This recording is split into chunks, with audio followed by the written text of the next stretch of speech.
Welcome my dear friends. In this session we are going to discuss about the pharmacognosy and phytochemistry 2 unit 2 drugs name. In unit 2 we are studying about lot of drugs. For example, the categories like alkaloids, glycosides, tannins, flavonoids, volatile oils, resins, carotenoids, iridoids, naphthoquinones, etc. These are the drugs available in the unit 2.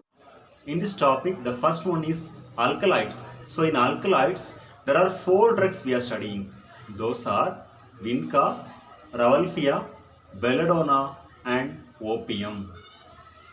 In unit 2, the next subtitle is phenylpropanoids and flavonoids. In this category, there are 3 drugs. Those are lignin, ruta and tea.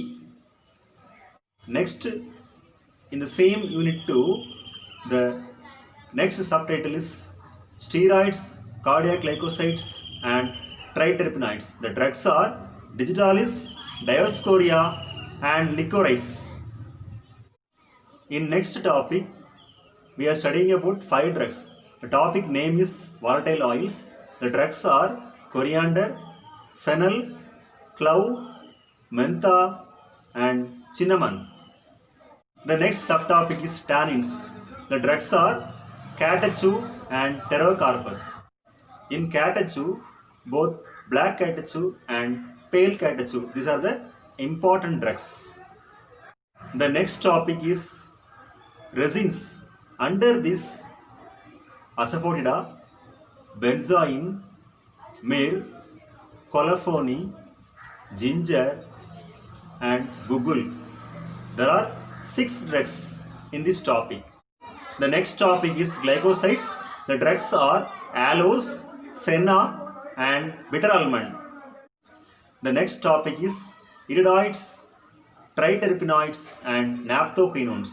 The drugs in this topic are gentian, artemisia, taxus and carotenoids.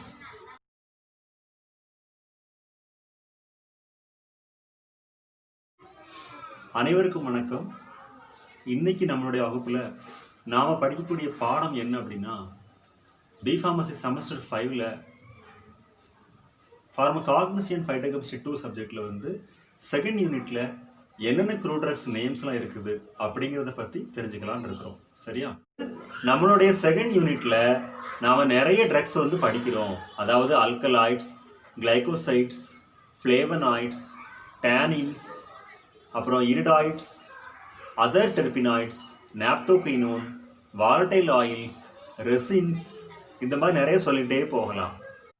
இதில் second யூனிட்டில் வந்து first நாம் படிக்கக்கூடியது என்ன அப்படின்னா alkaloids படிக்கிறோம். சரியா?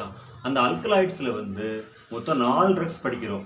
அது என்னெல்லாம் அப்படின்னா வின்கா, ரவல்ஃபியா, பெலடோனா அண்ட் ஓபியம். அதாவது தமிழில் சொல்லணும்னா நித்திய கல்யாணி, பாம்பு தட்டி வேர், அப்புறம் வந்து ஓபியம்னு சொல்லக்கூடிய ஒரு விதமான போதையை உண்டாக்கக்கூடிய ஒரு விதமான சீட்ஸ், கசகசான்னு சொல்லுவாங்க. சரியா?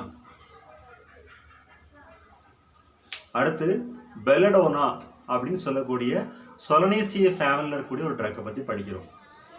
சரியா? அதுக்கு அடுத்து நெக்ஸ்ட் சப்டாபிக் என்ன அப்படின்னு பார்த்தோன்னா ஃபினைல் ப்ரோப்பனாய்ட்ஸ் அண்ட் ஃப்ளேவனாய்ட்ஸ். இதில் மொத்தம் 3 ட்ரக்ஸ் இருக்குது. அது எதெல்லாம் அப்படின்னா லிக்னன், டி, ரூட்டா. அடுத்து நம்மளுடைய யூனிட் 2ல் நெக்ஸ்ட் சப்டாபிக் என்னன்னு பார்த்தோன்னா ஸ்டீராய்ட்ஸ், கார்டியாக் கிளைகோசைட்ஸ் அண்ட் ட்ரைடெர்பினாய்ட்ஸ். இதில் வந்து மொத்தம் 3 ட்ரக்ஸ் இருக்குது. அதாவது டிஜிட்டாலிஸ் நரிப்புகையிலைன்னு சொல்லுவோம், லிக்கோரைஸ் அதிமதுரம்னு சொல்லுவோம், அப்புறம் டயஸ்கோரியா. அவ்வளோதான். நெக்ஸ்ட் நாம் படிக்கக்கூடிய இன்னொரு சப்டாபிக் என்ன அப்படின்னா வாலடைல் ஆயில்ஸ் சொல்லுவோம். அதை தமிழில் வந்து நல்ல நறுமணம் உள்ள ஒரு எண்ணெய் அப்படின்னு சொல்லலாம், இல்லாட்டி நறுமண பொருட்கள்னு சொல்ல முடியும். இதில் வந்து மொத்தம் நம்ம 5 ட்ரக்ஸ் படிக்கிறோம். அதாவது கொரியாண்டர், ஃபெனல், க்ளவ், சின்னமன், மெந்தா. தமிழில் சொல்லணும்னா கொத்துமல்லி, பெருஞ்சீரகம், கிராம்பு, பட்டை மற்றும் புதினா. அடுத்து நாம் படிக்கக்கூடிய இன்னொரு சப்டாபிக் என்ன அப்படின்னு பார்த்தோம்னா டேனின்ஸ் சொல்லுவோம். அதாவது தோல் தொழிற்சாலைகளில் பயன்படுத்தப்படக்கூடிய டேனின்ஸ். ட்ரக்ஸ் என்னன்னு பார்த்தோம்னா கேட்டச்சு அண்ட் டெரோகார்பஸ். கேட்டச்சுல வந்து பிளாக் கேட்டச்சு அண்ட் பேல் கேட்டச்சு, அந்த மாதிரி 2 ட்ரக்ஸ் இருக்குது. அடுத்து நம்ம அதே சேம் யூனிட்ல படிக்கக்கூடிய நெக்ஸ்ட் டாபிக் என்ன அப்படின்னு பார்த்தோம்னா ரெசின்ஸ் சொல்லுவோம். அதாவது பிசின் போன்ற மருந்துகள் சொல்லுவோம் இல்லையா, அதில் வந்து அசஃபோட்டிடா அதாவது பெருங்காயம், அடுத்து பென்சாயின் நம்ம இதை சாம்பிராணின்னு சொல்லுவோம், அடுத்து குகுல் அப்படின்னு ஒரு கம் இருக்குது, மிர், அப்புறம் கொலஃபோனி அதாவது பைனஸ் மரத்திலிருந்து கிடைக்கக்கூடிய ஒரு விதமான பிசின் போன்ற ஒரு பொருள், அடுத்து ஜிஞ்சர். சரியா, மொத்தம் 6 ட்ரக்ஸ் படிக்கிறோம். அசஃபோட்டிடா, பென்சாயின், ஜிஞ்சர், குகுல், மிர், கொலஃபோனி, அவ்வளோதான் ரெசின்ஸ். அடுத்து நாம் படிக்கக்கூடிய நெக்ஸ்ட் சப் டாபிக் என்ன அப்படின்னா கிளைகோசைட்ஸ். இதில் மொத்தம் 3 ட்ரக்ஸ் இருக்குது. அது எதெல்லாம் பார்த்தோம்னா ஆலோஸ் அதாவது கற்றாழை, சென்னா நில அவரின்னு சொல்லுவோம் இதை, அடுத்து பிட்டர் ஆல்மண்ட் அதாவது ஒரு விதமான பாதாம் வகை பொருள், அதான் பிட்டர் ஆல்மண்ட் சொல்கிறோம். ஸோ இந்த 3 ட்ரக்ஸும் கிளைகோசைட்ஸில் நாம் படிக்கிறோம். The next topic is iridoids, naphthoquinones and other terpenoids. இதில் வந்து மொத்தம் 4 ட்ரக்ஸ் படிக்கிறோம். அது என்னன்னா ஜென்டியான், கரோட்டினாய்ட்ஸ், ஆர்டிமிசியா அண்ட் டாக்ஸஸ். சரியா, டாக்ஸஸ் அப்படிங்கிறது புற்றுநோய்க்கு பயன்படக்கூடிய ஒரு மருந்து. ஜென்டியான் அப்படிங்கிறது ஒரு இயற்கை வண்ணம்னு சொல்லுவாங்க. டாக்ஸஸ் ஏற்கனவே சொன்னேன் இல்லையா, புற்றுநோய் மருந்து இமயமலை பகுதிகளில் அதிகமாக கிடைக்கும். அப்புறம் ஆர்டிமிசியா அது வந்து ஒரு மலேரியா மருந்து. அப்புறம் கரோட்டினாய்ட்ஸ் அப்படிங்கிறது ஒரு விதமான விட்டமின் ஏ சத்து பொருள், கேரட்டில் அதிகமாக இருக்கக்கூடியது. ஸோ நம்ம இன்னைக்கு பார்த்த ட்ரக்ஸ் எல்லாமே நம்மளுடைய யூனிட் 2ல் நம்ம படிக்க போகிற ட்ரக்ஸ். நன்றி, வாழ்க வளமுடன்.